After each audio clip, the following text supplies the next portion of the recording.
Guys, kalian pernah nggak sih kayak gini? Lagi asik-asik sholat, tiba-tiba kakinya kelihatan. Kira-kira batal nggak ya? Jangan khawatir, karena semua bisa dipelajari. Yuk, kita baca bareng-bareng dalilnya. Qala Mar'i bin Yusuf al-Hambali fi dalil al-talib fi fasli ma yubtilu shalah. Yubtiluha kashful aurati amadan. La in kashafha rihun fasataraha fil hali.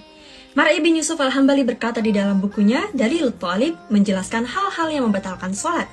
Sholat akan batal apabila aurat terbuka dengan sengaja. Tetapi apabila tersingkap dikarenakan angin lalu segera ditutup kembali, maka sholat itu tidak batal. Nah, sekarang kan kamu udah tahu, jadi nggak usah khawatir lagi ya.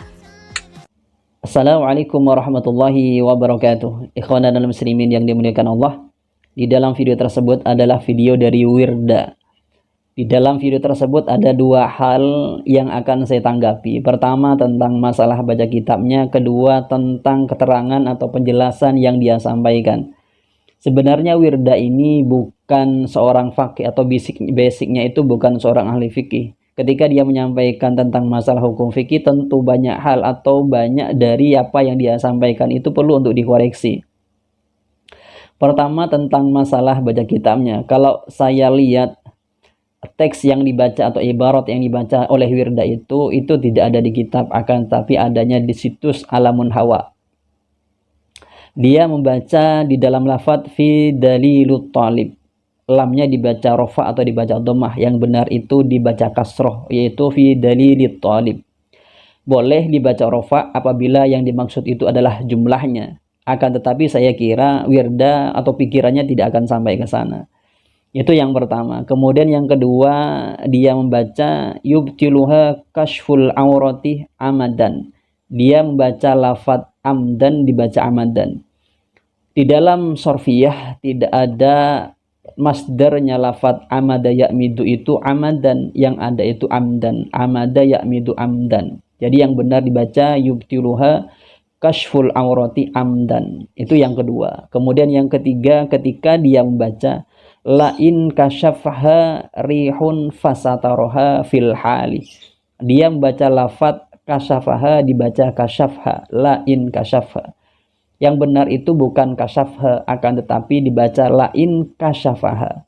Karena ketika in ini masuk kepada fiil, maka in ini harus dimukhaffaf karena asalnya in ini adalah inna.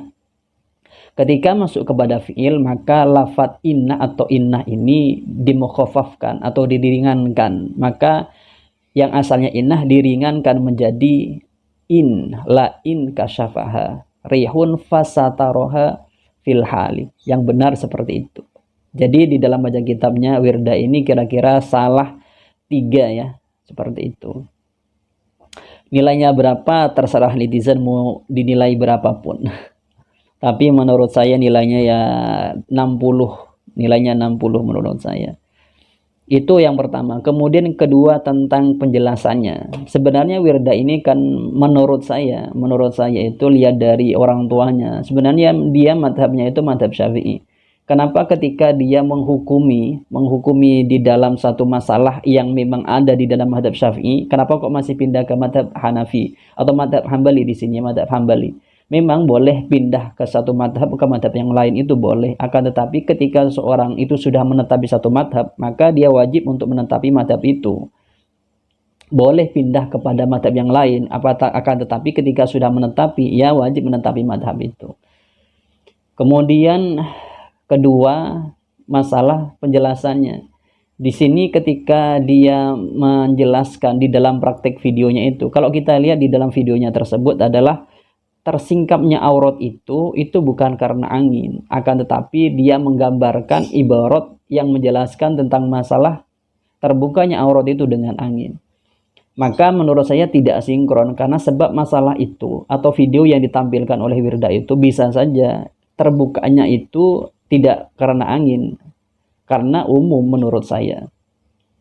Tapi ibarat yang dibacakan tentang masalah angin, dia membacakan ibarat yang ada di dalam situs Alamun Hawa, yaitu di sini, kalau di sini pakai la in kashafaha rihun fasataroha fil hali. Di sini pakai rihun, tidak ada nahwu rihin.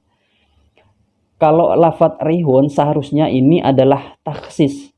Kalau taksis bagaimana? Kalau yang menyingkapnya itu bukan rihun atau bukan angin, maka meskipun itu disingkapnya tidak secara sengaja atau terbukanya aurat itu tidak secara sengaja, maka tetap itu batal. Karena yang nanti dapat dispensasi itu ketika terbukanya itu oleh angin. Kalau sayangnya angin, maka tidak dapat dispensasi, dalam artian sholat yang dikerjakan itu tidak sah.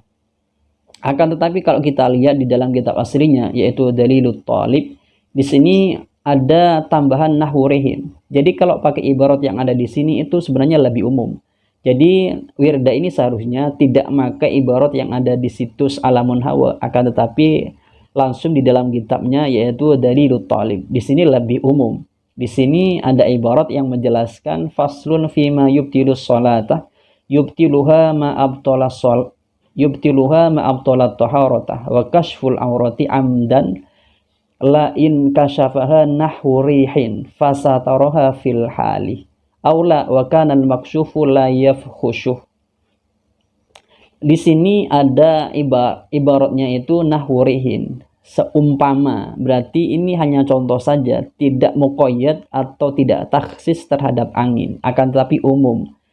Yang kebukanya aurat di dalam sholat itu yang tidak sengaja, itu adalah contohnya adalah angin. Kalau yang lainnya yang tidak sengaja atau tidak dilakukan oleh seorang musollinya, maka tidak batal ketika kasful aurah dan ditutupi fil hali, yaitu seketika.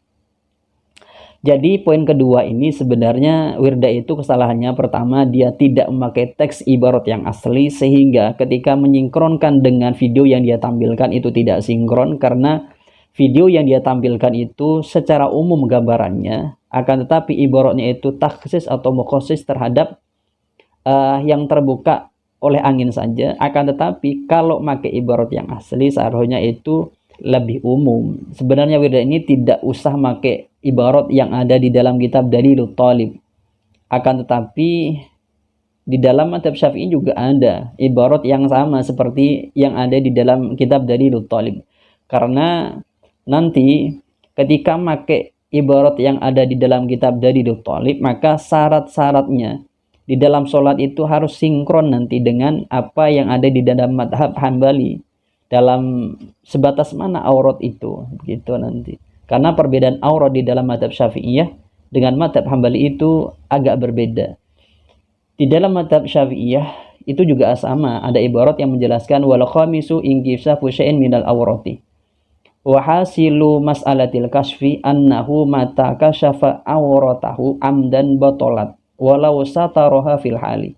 Seseorang yang ketika sholat kemudian dia membuka auratnya secara sengaja, dengan amdan secara sengaja, meskipun ditutupi secara seketika, maka sholatnya batal. Jadi seorang musolli itu ketika dia sholat kemudian membuka auratnya dengan secara sengaja, maka sholatnya itu batal meskipun menutupinya seketika. Wa amma idza kana nasiyan annahu fi sholati aw kashafaha ghayruhu fa in sataraha fi halan lam tabtul wa illa batalat. Kalau dia membukanya itu tidak sengaja kebukaannya di dalam sholat, kemudian dalam sholat bukanya tidak sengaja, atau yang buka itu adalah orang lain bukan seorang musollinya, bisa angin atau siapa, maka sholatnya tidak batal ketika ditutupi seketika. Jadi di dalam mazhab Syafi'i juga ada konsep seperti itu. Apabila terbukanya aurat ini oleh angin atau selainnya musolli tersebut atau oleh musolli tersebut, akan tetapi dia lupa, kalau ditutupi seketika maka sholatnya tidak batal. Jadi seharusnya wirda ini tidak usah memakai ibarat yang ada di dalam kitab Dalilut Thalib, akan tetapi di dalam kitab Hasyiah Bojoromi atau di dalam madhab Syafi'iyah itu juga ada yang persis keterangannya yang sama. Jadi kesimpulannya menurut saya di dalam video tersebut ada dua kesalahan wirda. Pertama tentang masalah baca kitabnya, kedua tentang penyampaiannya dan referensi yang dia sampaikan. Madhab Syafi'iyah seharusnya Syafi'iyah kalau masih ada di dalam madhab Syafi'iyah, kalau tidak ada baru bisa berpindah ke madhab yang lainnya. Dan di dalam madhab Syafi'i itu ada keterangan yang sama di dalam madhab Dalilut Thalib atau di dalam madhab Hambali. Dan ini menjadi pelajaran buat kita bahwasanya ketika seseorang itu bukan di satu fannya kemudian menjelaskan tentang masalah fan itu, tentu ada banyak hal yang perlu dikoreksi dari penjelasannya atau dari keterangannya. Mungkin ini yang bisa saya sampaikan, semoga bermanfaat dari saya. Assalamualaikum warahmatullahi wabarakatuh.